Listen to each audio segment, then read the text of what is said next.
નમસ્કાર વિદ્યાર્થી મિત્રો, વંદે ક્લાસીસ યુટ્યુબ ચેનલમાં આપનું હાર્દિક સ્વાગત છે। આજના વિડીયોમાં આપણે ધોરણ 9ના સામાજિક વિજ્ઞાન વિષયના ચેપ્ટર નંબર 6 જેનું નામ છે 1945 પછીનું વિશ્વ તેના સ્વાધ્યાય કરવાના છે। આપણી આ ચેનલ પર ધોરણ 9ના બધા જ વિષયના સ્વાધ્યાય માટેના વિડીયો મૂકવામાં આવે છે। તમે ખાસ છે બાકીના વિડીયો જોઈ શકો છો। તમને નીચેથી જે બધા વિષયની પ્લેલિસ્ટ મળી જશે, તમે ખાસ છે જરૂરથી બાકીના વિડીયોઝ છે તેને પણ જરૂરથી જોઈ લેજો। આ ઉપરાંત તમને ખાસ કરીને વિડીયો પસંદ આવે તો વિડીયોને પણ લાઈક કરજો અને શેર જરૂરથી કરજો, જેથી બાકીના વિદ્યાર્થીઓ પણ વિડીયોને જોઈ શકે અને તે પણ છે સ્વાધ્યાય માટેનું સોલ્યુશન કરી શકે। આ ઉપરાંત તમને આની પીડીએફ મળી રહેવાની છે।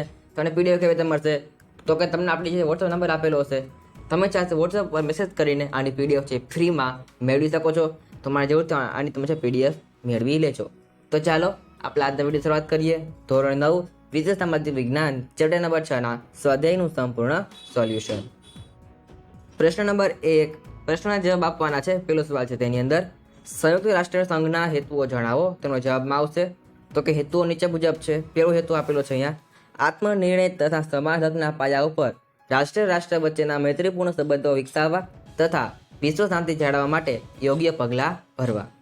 બીજો હેતુ આપેલો છે, આંતરરાષ્ટ્રીય શાંતિ અને સલામતીની સ્થાપના કરવી, એ માટે શાંતિને અવરોધરૂપ હોય તે બાબતોને અટકાવવા કે દૂર કરવા તેમજ દબાવી દેવા અસરકારક સામૂહિક પગલાં ભરવા, દરેક આંતરરાષ્ટ્રીય ઝઘડાનો શાંતિમય સાધન દ્વારા ઉકેલ લાવવો, આર્થિક, સામાજિક, સાંસ્કૃતિક કે માનવતાવાદી સમસ્યાઓનું નિરાકરણ લાવવામાં સહયોગ પ્રાપ્ત કરવો તથા જાતિ, ભાષા, લિંગ, માનવ અધિકારો પ્રત્યે આદરભાવ ઉત્પન્ન કરવો।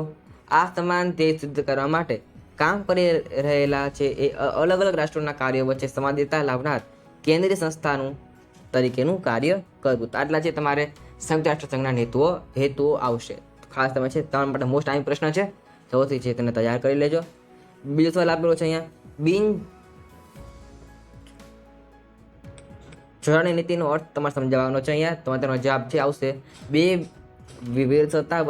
સત્તાઓ લશ્કરી જૂથો એટલે કે અમેરિકા અને રશિયા સાથે કેટલાક રાષ્ટ્રો જોડાયા અને કેટલાક રાષ્ટ્રો ન જોડાયા, એટલે કે વિશ્વમાં કોઈ પણ સત્તા જૂથ લશ્કરી જૂથમાં નહીં જોડાયેલા રાષ્ટ્રો બિન જોડાયેલા અને તેમણે અપનાવેલી વિદેશ નીતિને બિન જોડાવાની નીતિ તરીકે ઓળખવામાં આવે છે। તે પછી સવાલમાં ત્રીજો, ઠંડા યુદ્ધના પરિણામો ચર્ચા કરવાની છે। તમે તેનો જવાબ છે સ્ક્રીન પર જોઈ શકો છો। ત્યાર પછી ચોથો સવાલ, જર્મનીના ભાગલા અને એકીકરણ વિશે ટૂંકમાં જણાવવાનું છે। પાંચમો સવાલ છે, ભારત અને રશિયા વચ્ચેના સંબંધ ચર્ચા કરવાની છે। તમે તેનો જવાબ છે સ્ક્રીન પર જોઈ શકો છો। છઠ્ઠો સવાલ છે, લશ્કરી જૂથો નાટો, સિયાટો અને વોર્સો વિશે માહિતી આપવાની છે।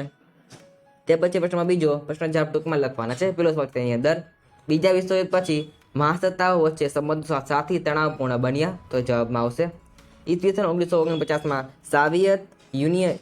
સોવિયત યુનિયને સફળ અણુખતરો કરી પોતાની તાકાતનું પ્રદર્શન કર્યું હતું। એકબીજા શંકાના શંક્યા અને વિશ્વમાં જન્મેલા ભયને કારણે બંને મહાસત્તાઓ પોતપોતાના લશ્કરી જૂથો બનાવ્યા। વિશ્વ બે સત્તા જૂથ લશ્કરી જૂથમાં વહેંચાયું। દ્વિતીય વિશ્વયુદ્ધના અંતે જગતમાં એકલું અમેરિકા જ અણુબોમ્બ જેવો વિનાશક શસ્ત્ર ધરાવતું હતું। સત્તાનું અમેરિકા અને રશિયા આ બે ધ્રુવો વચ્ચે કેન્દ્રીકરણ થયું હતું। આ કારણે લીધે જ બીજા વિશ્વયુદ્ધ પછી મહાસત્તાઓ વચ્ચેના સંબંધો તણાવપૂર્ણ બન્યા હતા। બીજો સવાલ છે, પંડિત જવાહરલાલ નહેરુ બિન જોડાણ નીતિ વિશે શું માનતા હતા? તો જવાબમાં આવશે, પ્રથમ વડાપ્રધાનનું નેતૃત્વ પૂરું પાડ્યું। નહેરુ માનતા હતા કે કોઈ પણ સત્તા જૂથ કે લશ્કરી જૂથમાં જોડાવાને બદલે તટસ્થ રહેવા રાષ્ટ્રહિતને વધારે સાહિત્ય રક્ષણ થઈ શકશે।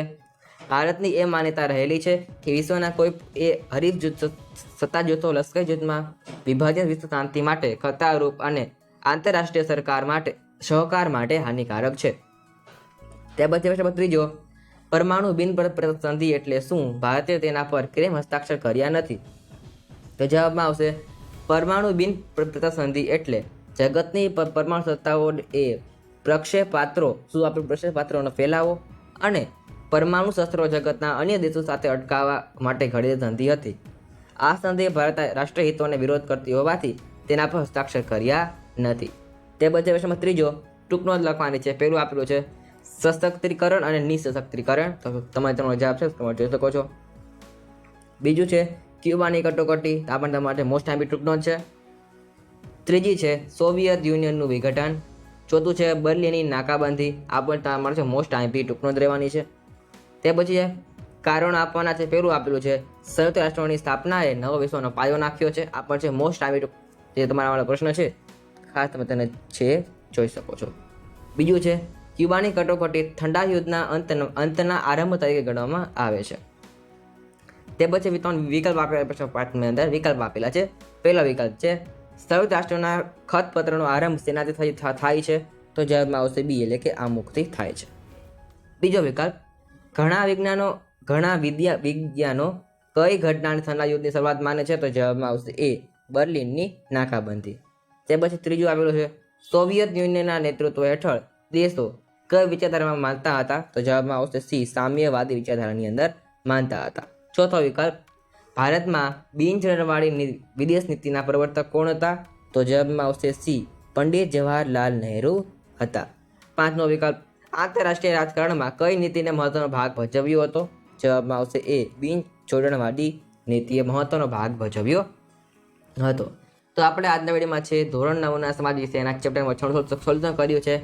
આપણી ચેનલ પર બાકીના વિડીયો છે સ્વાધ્યાય માટે તમે ખાસ તે બાકીના વિડીયોને અવશ્ય નિહાળી શકો છો. તમને નીચે બધા વિષયની પ્લેલિસ્ટ મળી જશે. તમને ખાસ કરીને વિડીયો ગમ્યો હોય તો વિડીયોને પર લાઈક કરજો અને શેર જરૂરથી કરજો, જેથી બાકીના વિદ્યાર્થીઓ પણ વિડીયોને જોઈ શકે. તો આજના વિડીયોમાં આટલું. મળશું નેક્સ્ટ વિડીયોમાં. Thanks for watching. All the best. જય હિન્દ. વંદે માતરમ.